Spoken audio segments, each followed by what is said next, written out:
Tonight we head to the Arizona territory with America's most famous insurance investigator. This is the Skull Canyon Mine, originally broadcast November 26, 1949, just 3 days before Thanksgiving.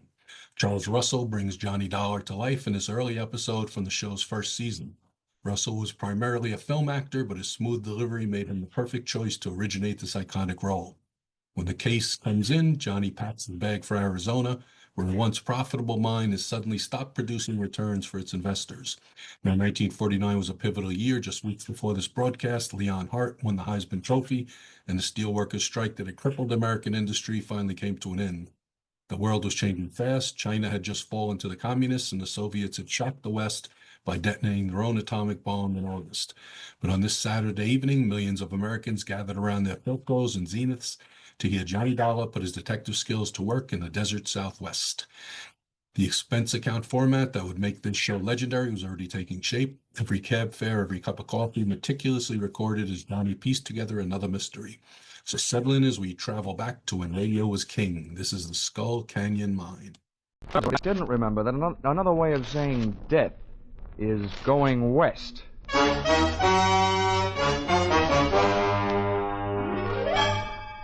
This is another in the adventures of America's fabulous freelance insurance investigator, Johnny Dollar.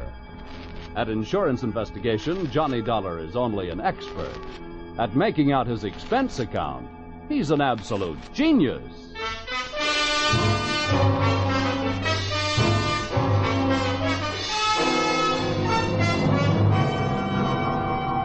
Expense account submitted by Special Investigator Johnny Dollar to Old Caledonia Insurance Company, Hartford, Connecticut. Attention, Oscar M. Wheaton, Chief Investment Counsel.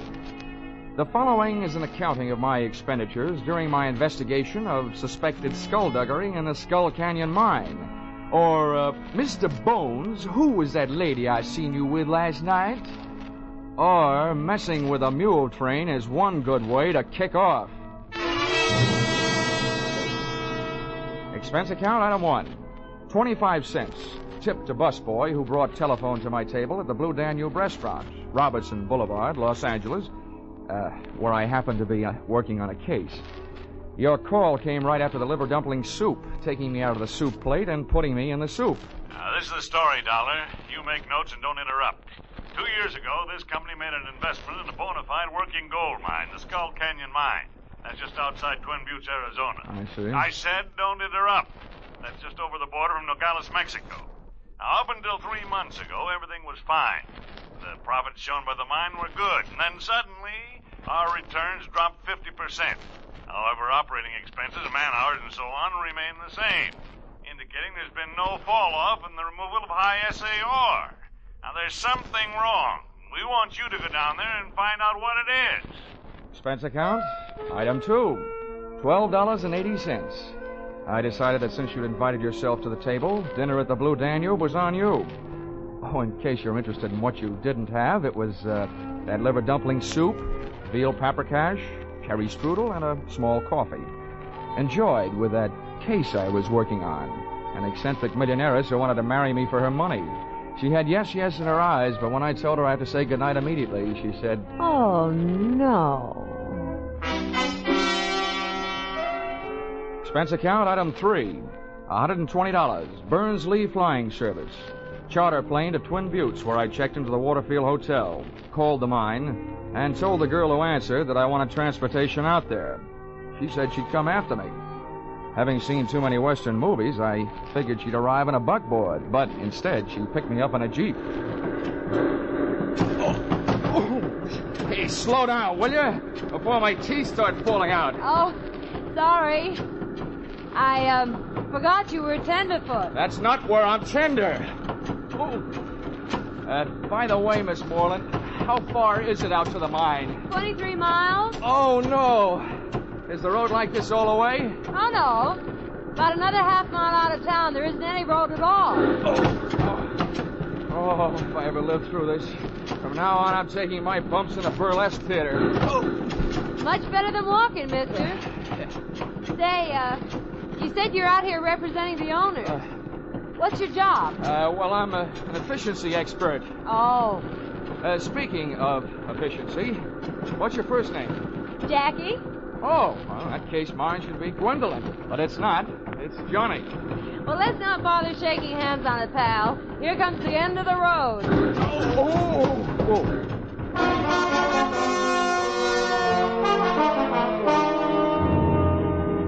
The scenery was jumping around like a home movie. My teeth were trying to find out how much abuse my uppers would take from my lowers. I felt like I was gradually being hammered down from a tall, thin man into a short, round one. And there I was, caught without my rhinestone-studded motorcycle belt.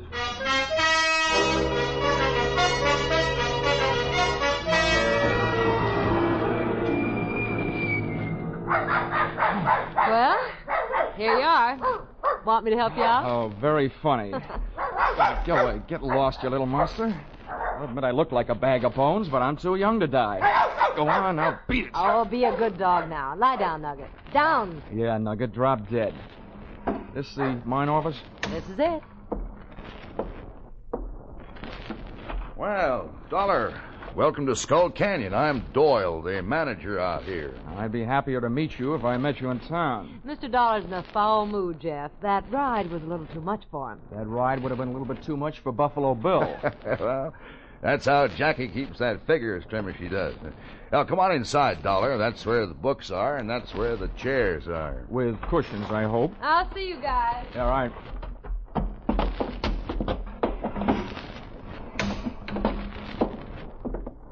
Sit down. Thanks. Oh.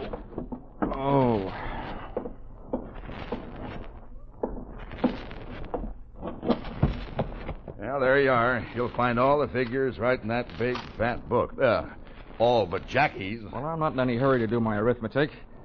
Tell me, what do you think of the results around here? You know more about it than I do. How are things going? Well, Dollar, I'll tell you, it was going better than it is right now. But just a few months back, we worked out a pay vein. I'm hoping we'll pick it up again any day now. That sounds reasonable. Any trouble?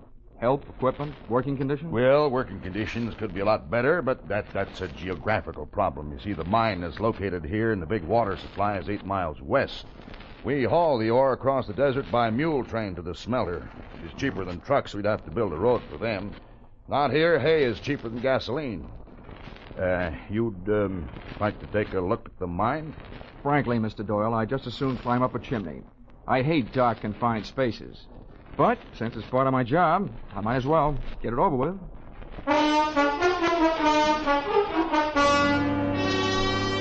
The entrance into the mine was through an adit, a horizontal shaft into the side of a hill. We rode in on the tail end of a small red dynamite car, drawn by a donkey, junior grade, a burro. It was cooler in there, but I started to sweat the minute we left sunlight and fresh air behind us. I could hear the jackhammers nibbling little gold earbobs out of the quartz rock for the Christmas tree. Then I heard them stop, and Doyle told me why. Sounds like they're about ready to blast. Oh, great. So open your mouth and cover your eyes.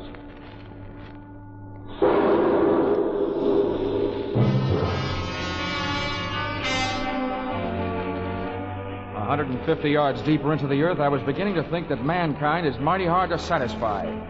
The Lord gave us the world's whole surface, then we had to go and invent gold mines and airplanes. And right then, I'd have settled for an airplane. Oh, what's the matter, Dollar? You look a little green. Oh, feel a little green. Well, look, take some deep breaths and hold them as long as you can. Okay. Yeah, there, that'll perk you up. Well, this is it. Right here is the only face we're working. It doesn't help. So this is it, huh? Well, let's see the rest of it. What? I told you, this is it. This is the only face we're working. Okay, you guys. Keep it moving. Load that ore. Fill them up. Come on, bend your back. Well, let's get out of here, Dollar. Okay, Doyle. I've seen what I came to see. And I also figured I had heard what I came to hear.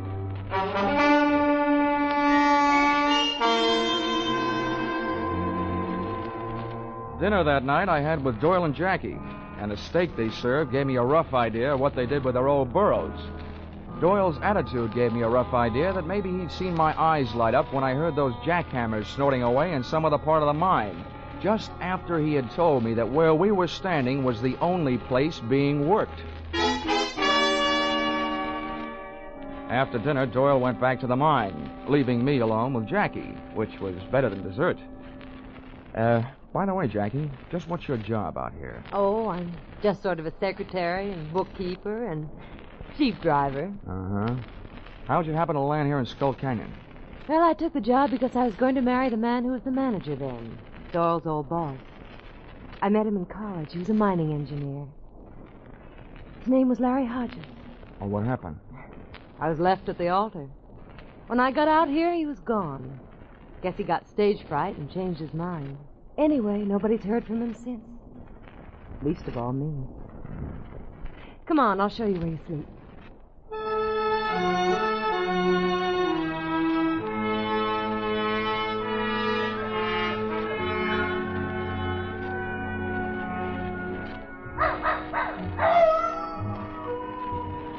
It was a real romantic night. Old Nugget the dog was carrying on a long-distance conversation with his country cousins, the coyotes up in the hills. The air was soft and warm, and so was Jackie's arm. Stars hung low.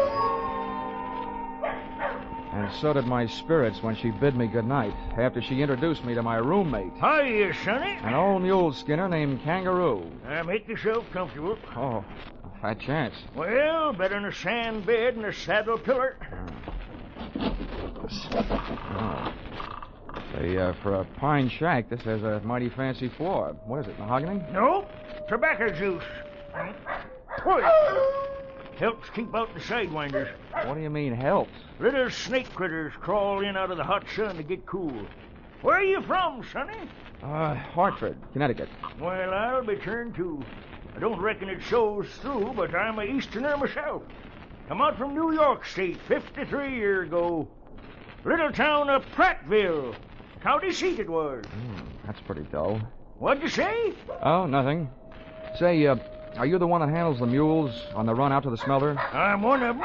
Well, how's chances of hitching a ride with you in the morning? You'll have to get up early. All right, then. I'll get up early. Well, then stop wasting your breath on a lot of dang fool words. Use some of it on the kerosene lamp. Quick! Night.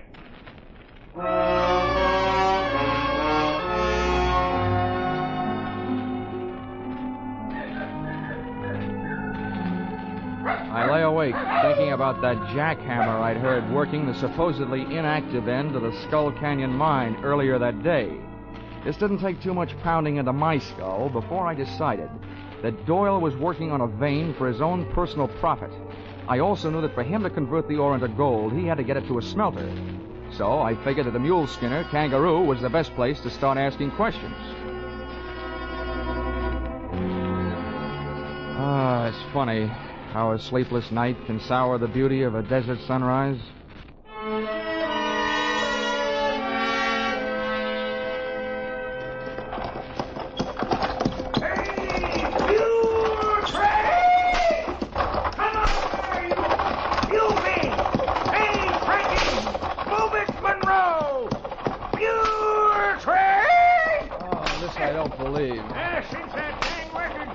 I had to rename all my mules. Hey, get there! Hey, yoo-hoo! Dang fool song anyway. Now I'll get you feeling self-conscious just doing my everyday job. Say, see that big rock up ahead? Near the mouth of that little itty-bitty side canyon? Yeah, I see it. That's Halfway Rock.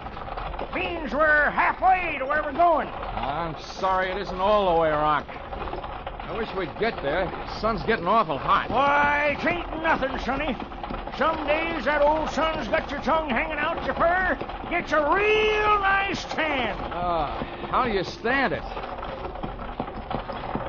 Hey, what's that stomach pump doing way out here? Stomach pump? What in tarnation are you talking about? That's a clever name for a light airplane. Hey, looks like he's getting ready to give us a buzz. Hey, mules! Hey, you, Monroe! A steady blast you steady. Monroe! Doggone it, he's alive. loudest mouth ding-ding old mule I ever did hear. Hey, here he comes. Ho there, ho!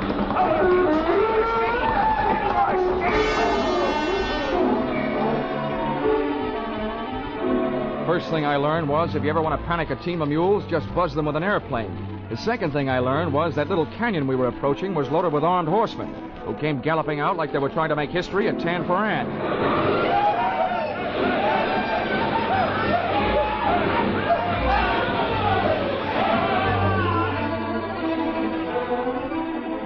The gunman didn't do anything to me except hold me at bay, while the plane picked itself a landing and disgorged its one-man air force. Buenos dias, amigos.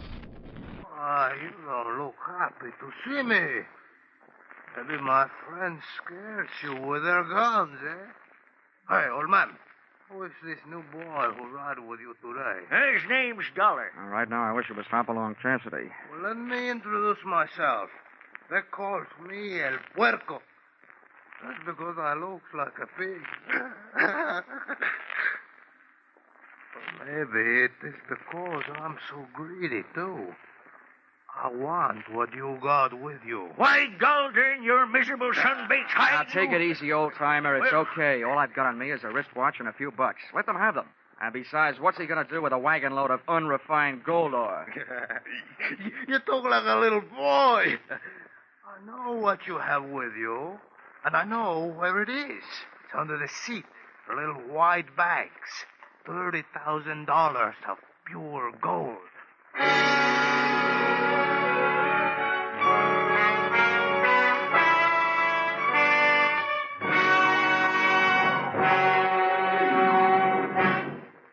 In just a moment, we will return to the second act of Johnny Dollar. But first, hardly a clue to start on, and the witnesses' stories at hopeless variance. That was the job that the Birmingham, Alabama police faced in the murder called the Case of the Hue and Cry. Later tonight on Gangbusters, Birmingham's own police chief comes to CBS to tell you how they tracked down the apparently unmotivated murder. Be sure to hear this true-to-life police story, reenacted on Gangbusters. Gangbusters and the Adventures of Philip Marlowe are regular Saturday night features on most of these same CBS stations. Now, with our star, Charles Russell, we return to the second act of Yours Truly, Johnny Dollar.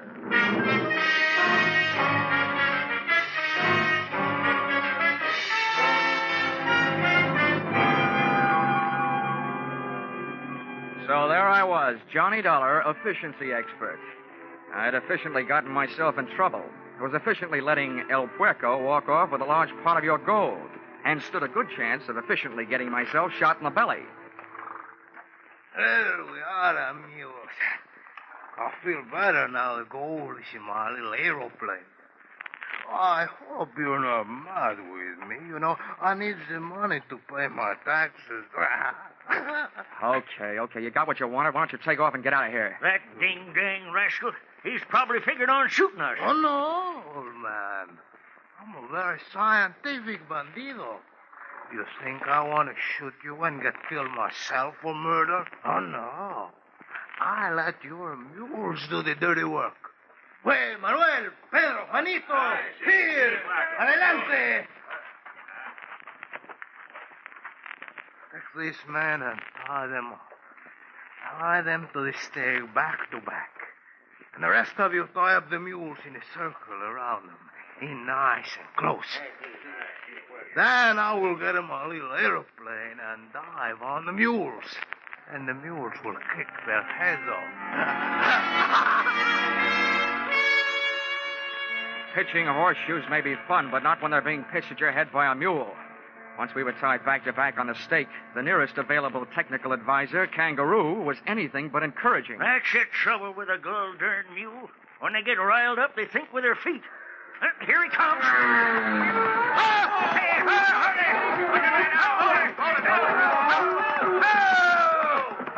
Ho, you mule, ho. There. I guess we showed 'em. Yeah. I ain't skunned mules 40 years for nothing. I can handle 'em. Oh, nice going, Kangaroo. Now, listen, Sonny, I got me idea. Yeah, what is it? Well, go something like this. Hey! Oh!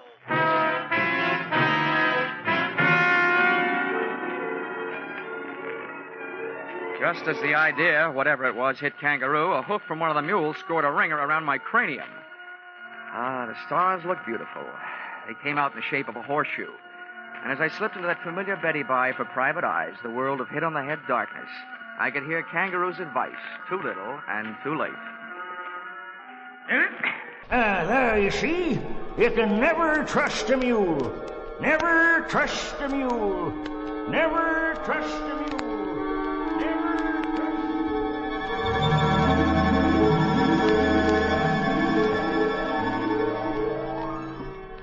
A long time later, the curtains of my eyelids went up on the next act. But something was wrong. The stage was still dark. The stars were still there, but not in a horseshoe pattern. I closed my eyes and dreamed some more. I was lying near an oasis in the Sahara Desert, and a beautiful maiden was bending over me, kissing me. She was breathing hard, and she could have used some sense then. Huh? What? Nugget, get away from me, you mangy cur. Nugget, get away from him. Oh, Johnny, you frightened Huh? her. What? Jackie. Oh, what are you doing out here? Well, take it easy, pal. It's a darn good thing I am out here. You getting yourself kicked in the head. Let's just say the wrong end of a horse got mixed up with the wrong end of a mule. Hey, where's Kangaroo? Where are the mules? What's going on? Johnny, relax. Kangaroo and the mules are on their way back to the mine. Oh, where's Pancho Tortilla? Who? There was a Mexican bandit out here. The greatest piece of typecasting since the Gutenberg Bible. Oh, El Puerco. Yeah. Yeah, Kangaroo told me about him. Come on now. Try to get up. Come on. Oh. Yeah. Hey, what happened to you? Your clothes are all torn. Yeah. This is Mr. Doyle's idea of a proposal of marriage. We were supposed to fly off together to South America tonight. Been planning it for a long time. Well, what made you change your mind? Oh, you know how it is. Best laid plans of mice and men. Oh, yeah. You're talking to an expert. If everything went all right for me, where would I be next week? Same time, same station. But what's your angle? I told you before. I came out to Skull Canyon to marry a man. I've reason to believe that Doyle did away with him to get his job so he could milk the mine. Well, I stayed on and acted just interested enough in Doyle to get him nice and relaxed, hoping he'd spill something. Well, so far all it's been is bragging up life in South America with him. Oh. Now, I hope you can help me. And I know I can help you. How? Well, Doyle set up a refining layout right in the mine. When the gold he's been stealing comes out, it's pure gold. Aha. Then somebody in the mine must have tipped off El Puerco. Mm-hmm, Doyle did. Oh. He and El Puerco are working together. El Puerco's job was to get the gold across the border and you out of the way. I see. Well, listen, you ever been in the mine? I mean, could you show me the way the refining layout? Oh, no. Doyle's never let me inside. Well, how about the charts of the mine? They're in the safe. I've got the combination. If we can just get in without Doyle seeing me, I can get him. Now, leave that to me. Come on, let's get going. Wait a minute. How do we get back? Well, I came out in the Jeep. Oh, my aching head.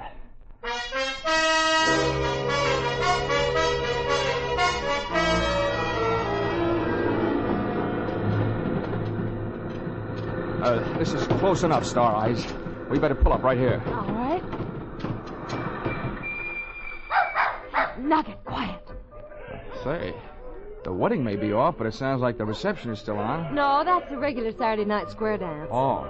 Well, look, from here, which way is the office? I'm lost. It's right over here. Oh. Come on, I'll show you. You were in it yesterday.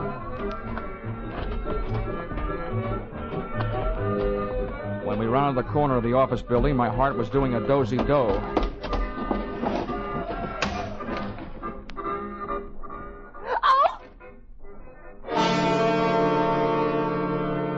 The door of the safe was open, and so was the mouth of the fellow in front of us. But he wasn't saying anything. He was lying on the floor, dead. El Puerco, the pig. Oh, what a spot for a big red apple. Johnny, he's dead. He must have come back for something. Kangaroo must have caught up with him. Whoever caught up with him, but good.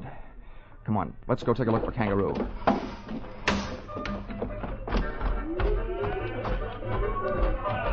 Wait. Yeah. Careful, darling. Door may be in there. Boy, tight spots really give that word darling a good workout, don't they? Okay, darling. Wait out here. I'll be careful.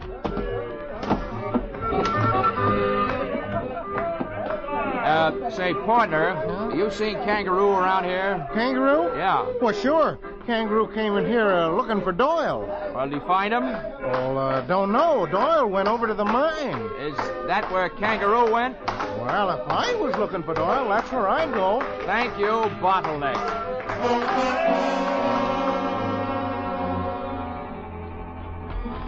I don't know why I was in such a hurry heading straight into trouble. But the trouble started popping before we got to it.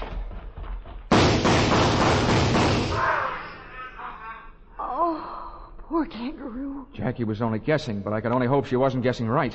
Johnny. Johnny, I thought I saw something flashing just inside. Probably somebody's last spark of life. Now, take it easy. You stay right here. I'll move in from the side of the entrance. No, I don't... All right. Be careful.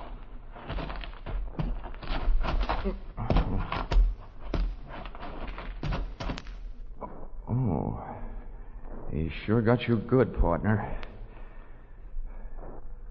Okay, Jackie, you can relax. The right man got it, your playman. Mr. Doyle. Oh, Johnny. Oh, Johnny, it's awful. What a relief. Hey, Kangaroo, you can come out now. Everything's all right. It's us, Jackie and Dollar. Anyway, don't make a move or I'll shoot you down. Hey, what the... Harry! Stay where you are. Larry, you mean the guy you thought was dead? The guy you were supposed to marry?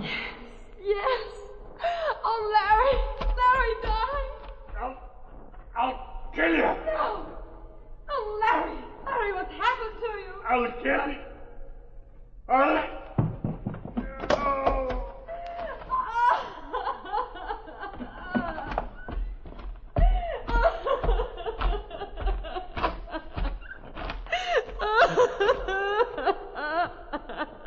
Come on, kid.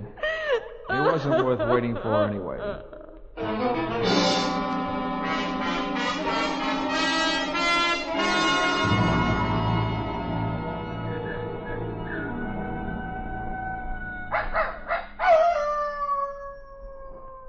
Oh, well, Kangaroo, I'm glad your first interest was feeding your mules so that you didn't get mixed up in all that shooting. Yep.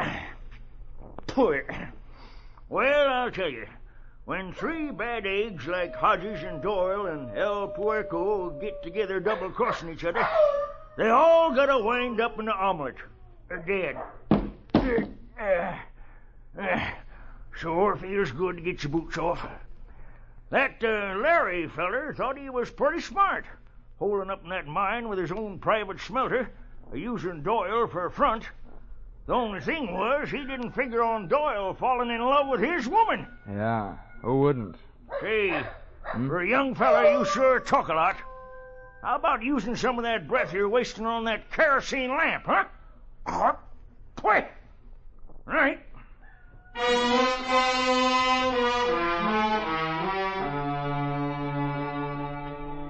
Expense account, item 4, $6.10.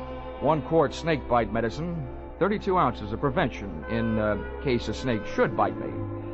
Item 5, $3.40, with which I purchased the nicest gift I could think of for a gal in Jackie Moreland's position. A telegram to you, requesting that you give her a job she very much deserved, the managership of the Skull Canyon mine. You see, when she first found out that man she was going to marry didn't love her, she took out her affection on the territory, which makes me very sorry that I wasn't born in the state of Arizona. Expense account item 6, $164.35. Transportation, Twin Buttes to Hartford. Expense account total, $947.99, which makes just about as much sense as you can make without making it a dollar. Signed, yours, no charge for that double talk, truly, Johnny Dollar.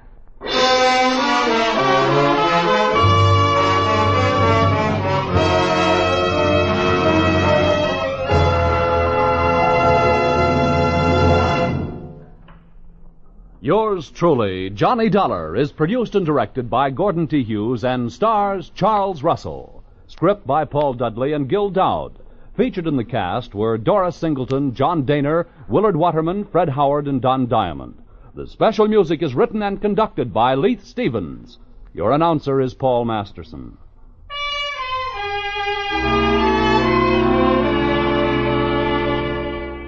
Be sure to be with us at this same time next week when another unusual expense account is handed in by Yours truly, Johnny Dollar.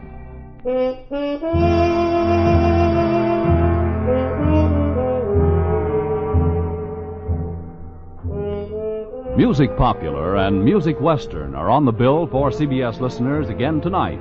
Vaughn Monroe and his band will present the 5 top tunes of the week, plus Army and Navy marching songs, Anchors Away, On Brave Old Army Team, and many others.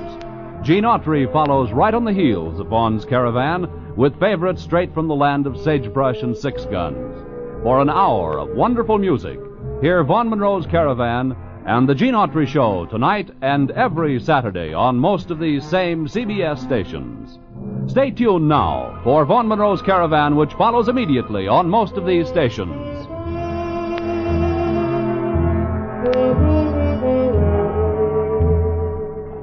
This is CBS, where yours truly, Johnny Dollar, meets adventure every Saturday night, the Columbia Broadcasting System.